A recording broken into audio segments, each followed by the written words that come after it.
ओम शांति। दादी दादी हम लोगों ने वो कहानी सुनी है जिसमें बताते हैं कि बाबा को शुरुआत में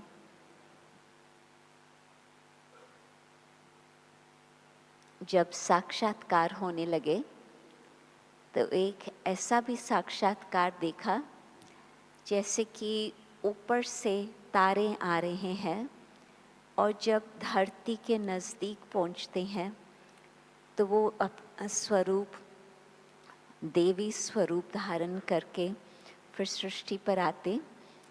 और जो उस समय बाबा की बातें हमने सुनी है कि बाबा वो सीन बड़ी सुंदर सीन देखते थे कि देवताओं का आपस में इतना सुंदर कम्युनिकेशन, जैसे कि मुख से शब्द नहीं बोल रहे हैं परंतु जैसे कि गीत गा रहे हैं, म्यूज़िक बजता। और जिस समय वो चलते हैं वो जैसे कि उनकी चाल एक जैसे कि रास के तरीके से है। तो ये हम बातें सुनते हैं और आपने तो साक्षात्कार इन सभी बातों का किया हुआ है। तभी आपसे हम ये प्रश्न पूछेंगे कि आज हमें आप बताएं कि देवताओं की आपस में कम्युनिकेशन किस तरह से होती। ओम शांति। अभी आप सभी अनेक बार अपने स्वर्ग की इस दुनिया में रहे हैं, राज किया है और अभी संगम युगी रूप में बैठे हैं। तो आप भी याद करो कि हम कल्प कल्प सतयुग के दुनिया में राजदारी बन करके रहे हैं ना सभी। राज अधिकारी बन के सतयुग में रहे हैं ना। हाथ उठाओ, देखो सभी रहे हैं। ये तो सभी अनुभवी होंगे। जहाँ राज किया है वहाँ तो अनुभवी होंगे ही। फिर भी अभी जो ये क्वेश्चन कर रही है तो वहाँ क्या है, खुशी है बहुत, दुख का नाम निशानी नहीं है। तो वो खुशी की झलक जो है ना, वो चलने में, बैठने में, उठने में, मिलने में, वो ऑटोमेटिकली होती है।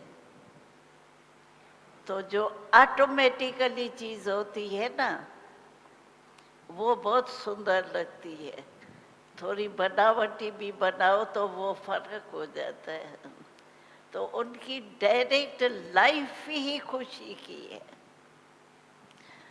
खुशी भी है और सर्व प्राप्ति स्वरूप भी है। तो सर्व प्राप्ति जहाँ है, उस सर्व प्राप्ति का जो फीचर्स पर असर है वो बहुत सुंदर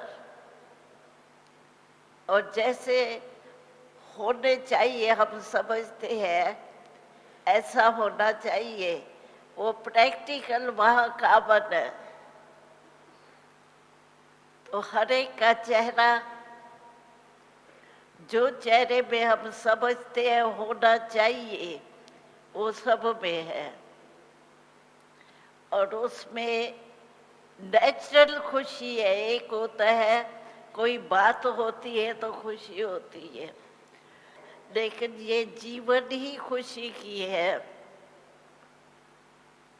इसी कारण उनको जो भी चलन है ना, वो न्यारी और प्यारी है।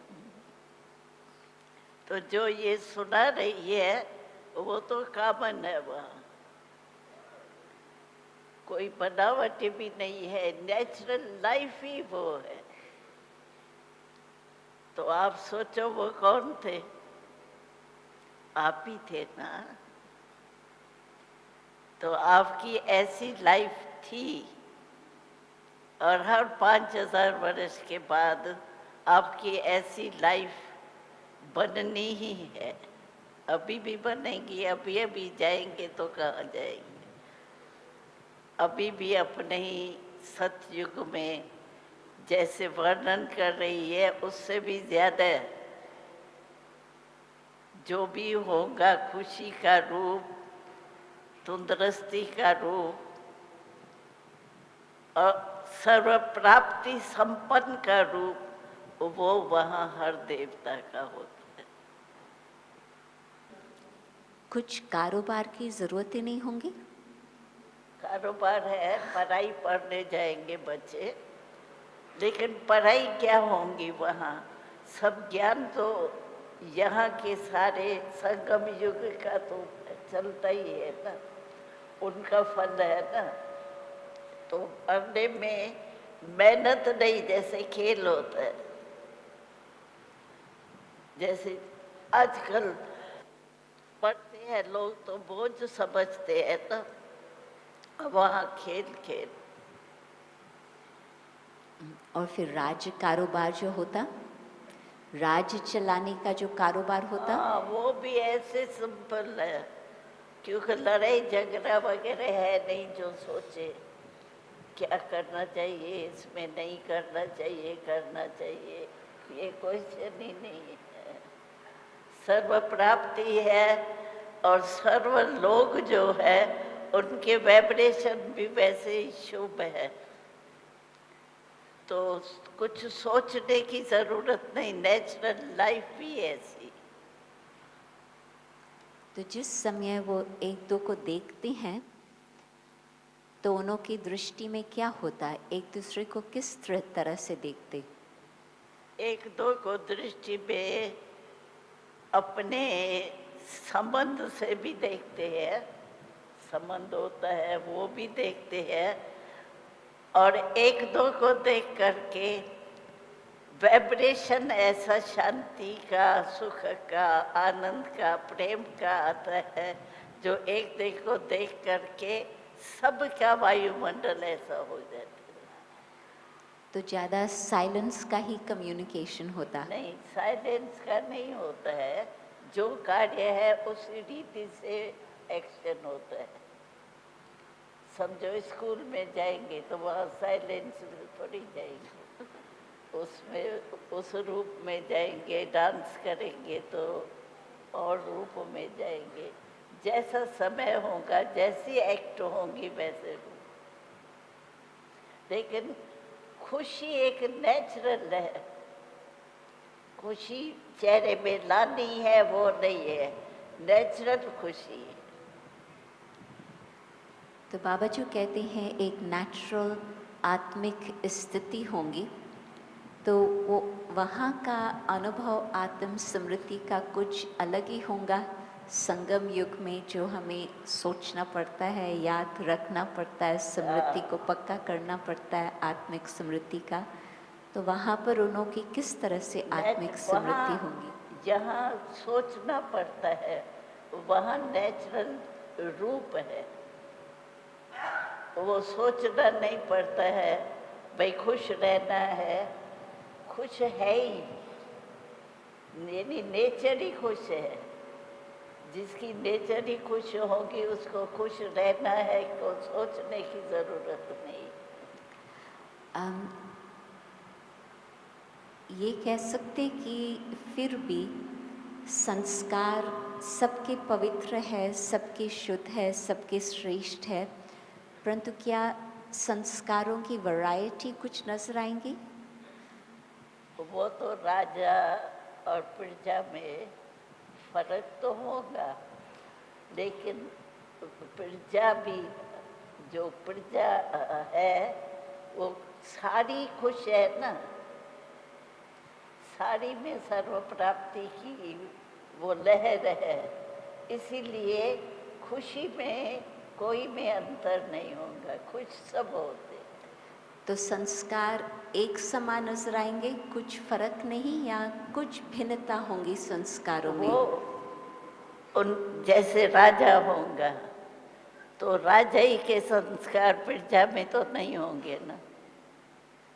वो राजा ही के संस्कार होंगे, लेकिन खुशी के वो नेचुरल होंगे। मानो कि श्री लक्ष्मी है, श्री नारायण है, दोनों के चाल चलन में क्या फर्क होगा? उनों के चाल चलन में फर्क नहीं होगा। उनकी खुशी, उनका रुआब, उनका वो दोनों में होगा, क्योंकि दोनों ही पुरुषार्थ की प्रारब्ध में है। इसलिए उन्हों को पुरुषार्थ करना नहीं पड़ता, नेचर है। तो सब जैसे कि ये भी भेद नहीं रहता कि ये स्त्री है, ये पुरुष है। वो नॉलेज सब है। वो तो क्योंकि वृत्ति दृष्टि में चलेंगे, कारोबार में चलेंगे, तो स्त्री और पुरुष समझो राजा और रानी है, लक्ष्मी नारायण है, तो नारायण तख्त पर बैठेगा, लक्ष्मी थोड़ी बैठेंगे। लक्ष्मी को अपना तख्त कुछ नहीं है? लक्ष्मी को तख्त कुछ नहीं है अपना? लक्ष्मी वो अपनी फैमिली में होंगी ना, तख्त पर तो नहीं होंगे। सिर्फ नारायण तख्त पर बैठेगा? नहीं, वो सेरेमनी में बैठेंगे, लेकिन राज्य के समय तो अकेले ही बैठेंगे। ये आज मैं नई बात समझ रही हूँ दादी। क्या? कि अकेला नारायण ही तख्त पर बैठेगा? नहीं नहीं, जब राज करेगा, हाँ, राज कारोबार करेगा, तब तो अकेले ही बैठेगा ना। लक्ष्मी और नारायण आपस में कुछ डिस्कस करेंगे कि हम बातचीत करेंगे, हंसेंगे, खेलेंगे, क्यों नहीं। भाई आप बनेंगे ना, आपको याद आता है आप बने हैं। क्या खुशी की झलक होगी, वो तो अभी भी याद करो तो आ जाती है। आज तक मैं ये सोचती थी कि हाँ कुछ फर्क होगा ज़रूर, अवश्य। फिर भी नंबर 1 बाप कहेंगे और फिर नंबर 2 शब्द शोभता नहीं है, परंतु फिर भी वैसे तो हम कहते हैं श्री लक्ष्मी फर्स्ट, श्री नारायण सेकंड, परंतु फिर भी नहीं, फर्क। खुशी और मर्तबे में हर एक का मर्तबा नंबर 1 अपने अनुसार। ये अच्छी बात बताई। परंतु दादी, ये एक मुझे नई बात लग रही है कि राज करने समय सिर्फ वो एक अकेला ही होगा। उनके साथी होंगे ना, हाँ जो मददगार होंगे राजधानी के काम में जी, वो तो होंगे ना। लक्ष्मी नहीं होंगी, लेकिन साथी तो होंगे ना, अकेला तो नहीं। तो आज मेरी बुद्धि में एक अभी नई बात आ रही है कि जो बाबा कहते हैं कि आप अपना लक्ष्य रखो लक्ष्मी नारायण बनने का, तो मुझे लगता है कि सिर्फ नारायण बनने का लक्ष्य रखना चाहिए। नारायण नंबर 1।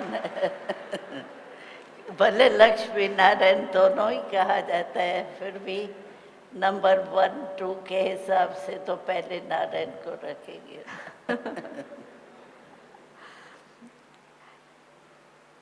वैसे कहते हैं कि राज रानी का और हुक्म सरकार का, तो रानी का भी तो कुछ राज तो होगा ना? हाँ,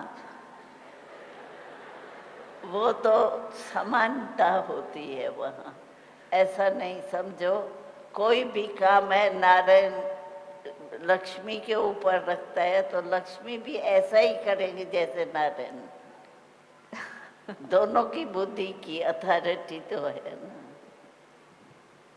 कम नहीं होते हैं। दोनों ही में अपने अपनी शक्ति, अपना अपना संस्कार, अपनी अपनी ड्यूटी, दोनों की अपनी अपनी है। दादी, मैं टॉपिक थोड़ा अभी चेंज करती हूँ और प्रश्न ये है कि देवताओं का तो जो कम्युनिकेशन है, जैसे आपने बताया कि एक खुशी का लेन देन एक नेचुरल रीति से चलता, परंतु सूक्ष्म वतन में जब आप जाते हैं वहाँ पर कम्युनिकेशन किस तरह से होता? वतन में, साक्षात्कार में, वहाँ कम्युनिकेशन कैसे होता? आप बताते हैं ना कि आज बाप दादा ने बाहों की माला पहनाए, या फिर आप बहुत डिटेल में हमें बताते हैं कि बाबा ने ये कहा, बाबा ने ऐसे बताया, आद आद आद। तो वो आप कैसे समझते हैं कि बाबा ने कैसे आपको बताया? नहीं, वो दिखाई देता है ना। हम जब सूक्ष्म वतन में दीदार, ध्यान दीदार में जाते हैं तो वो तो सामने जैसे यहाँ दिखाई देते हैं ना, वैसे ही बाबा दिखाई देते हैं। बाबा आया, दूर से देखा तो मिल उठा, मिला, जैसे यहाँ दिखाई देता है वैसे वहाँ भी एक्ट में दिखाई देता है। जी, परंतु बाबा को जो आपको संदेश देना होता, जो आप फिर हमें आके बताते हैं, तो वो बाबा क्या आपके बुद्धि को टच करता नहीं, और नहीं, वो आप समझ जाते? बोलते हैं, बात करता है बच्ची ऐसे, जैसे समझो बच्ची ये संदेश लाया है, इसका उसका वो जैसे सुन के कोई जवाब देवे ना रूबरू, ऐसे में ऐसे अनुभव होता है। क्योंकि हमने ये सुना हुआ है कि वतन में साइलेंस में ही, मूवी में ही सब कुछ चलता। तो लेकिन हम भी मूवी होते हैं ना जानने वाले, तो हमको नेचुरल लगता है। तो जैसे तो आपको ऐसे ही लगता है जैसे बाबा आपको आवाज से बता रहा। जैसे यानी समझ में ऐसे आता है, भले बोले कैसे भी, लेकिन समझ में ऐसे ही आता है जैसे टाक कोई करे। यानी मुश्किल नहीं, ये क्या कहा बाबा ने, ये मतलब ये तो नहीं है, वो तो नहीं है, वो नहीं चलता है, जैसे नेचुरल हम सुन रहे हैं बाबा बोल रहे। तो ये कहें कि बुद्धि की लाइन आपकी बाबा के साथ ऐसे क्लियर जुड़ी हुई है कि बाबा के पास जो संकल्प आता वो आपको तुरंत ही पहुंच जाता। नहीं, मैं भी तो परिवर्तन हो जाती हूँ ना। जी, मैं खुद भी तो परिवर्तन हो जाती हूँ ना, फरिश्ता बन जाती हूँ ना, तो नेचुरल लाइफ हो जाती है। फरिश्ते रूप में मैं भी तो आकारी हो जाती हूँ ना। जी, तो आकारी को आकारी की बात समझना तो इजी होती है। ठीक। आप सभी को अनुभव करना है तो अमृत वेले आप बैठ के एक बारी चक्कर लगा के आओ। बाबा सबकी बुद्धि को खींच लेगा। हाँ, बाबा सबकी बुद्धि को खींच लेगा। हाँ, यथाशक्ति होगा ना। जितनी जितनी पावरफुल अशरीरीपन की अवस्था होंगी उतना ही कैच कर सकेंगे ना। दादी, अभी संगम युग की दूसरी बात पूछते हैं कि अभी यदि हमें देवता बनना है तो अभी हम किस प्रकार से अपना पुरुषार्थ करें जो हमको अभी से ही गारंटी हो अपने लिए चाहे दूसरे के लिए कि हाँ ये देवता पद प्राप्त करने वाले हैं। तो हमारी कम्युनिकेशन में किस तरह का होना चाहिए?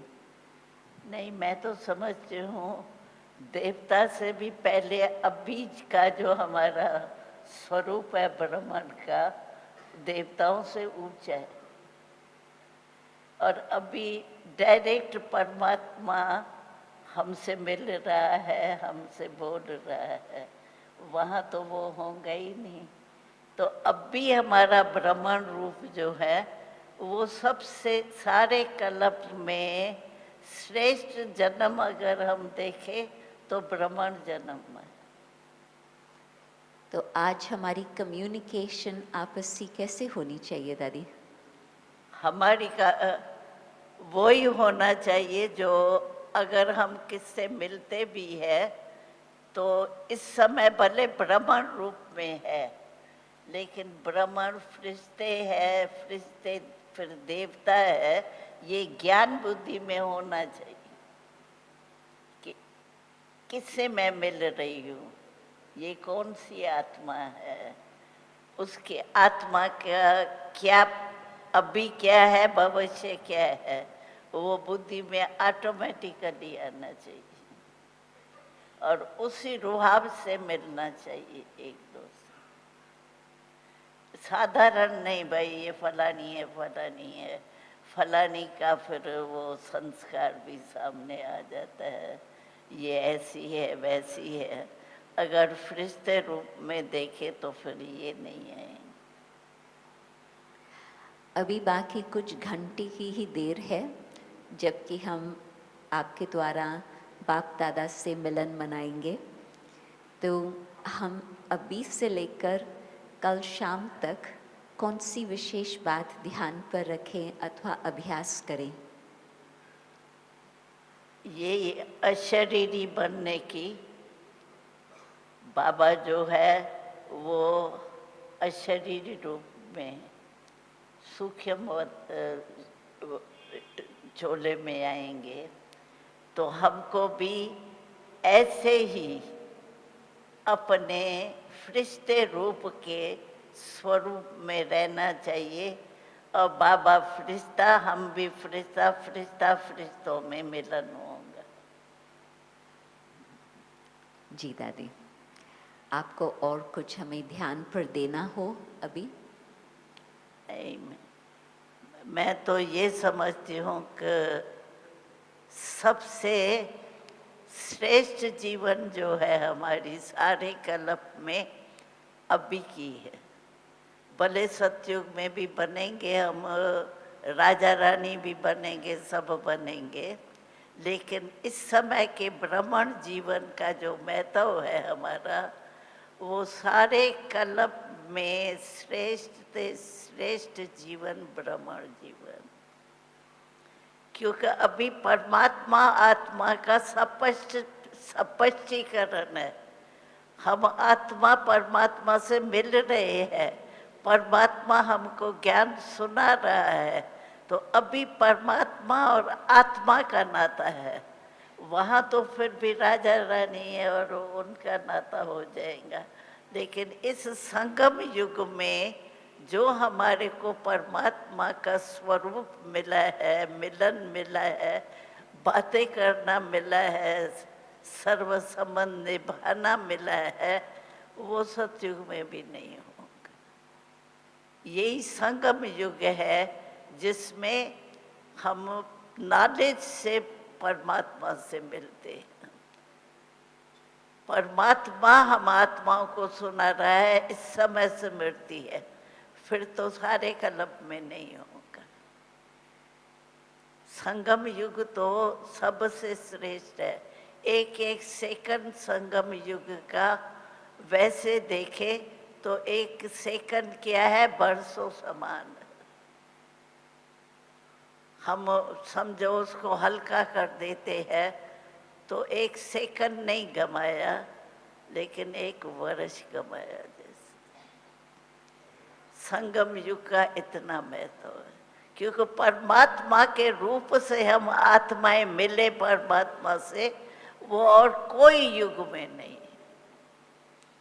सतयुग में तो देवता रूप में होंगे, लेकिन अभी आत्मा परमात्मा के रूप में हम समझते हैं, हम आत्माओं को परमात्मा मिला है और परमात्मा ज्ञान दे रहा है सारे कल्प का। अभी आत्मा परमात्मा का मिलन, आत्मा परमात्मा का परिचय और संबंध का सुख लेना, वो अभी है, फिर सारे कल्प में नहीं। थैंक यू दादी। आपने अच्छी बातें बताई भविष्य की भी, परंतु साथ साथ अभी हमें किस प्रकार की बातें ध्यान पर रखनी है वो भी बहुत सुंदर बातें बताई। और विशेष तो मैं कहेंगी कि हम अपनी स्थिति किस तरह से बना करके रखें। अभी संगम युग का फायदा अभी जितना लेना चाहिए हमको उतना लेना चाहिए, नहीं तो संगम युग तो है ही छोटा सा युग, और इसमें परमात्मा परमात्मा रूप में हमसे मिलता है। पहचान से हम कहते हैं हाँ परमात्मा हम आत्माओं से मिलता है, सारे कल्प में आत्मा परमात्मा का मिलन होता ही नहीं। इस समय का संगम युग का एक एक समय जो है वो महान है। ये तो फिर सारे कल्प में नहीं मिलेगा।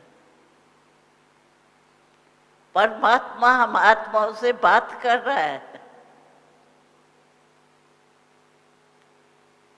ऐसा भाग्य तो कोई युग में नहीं।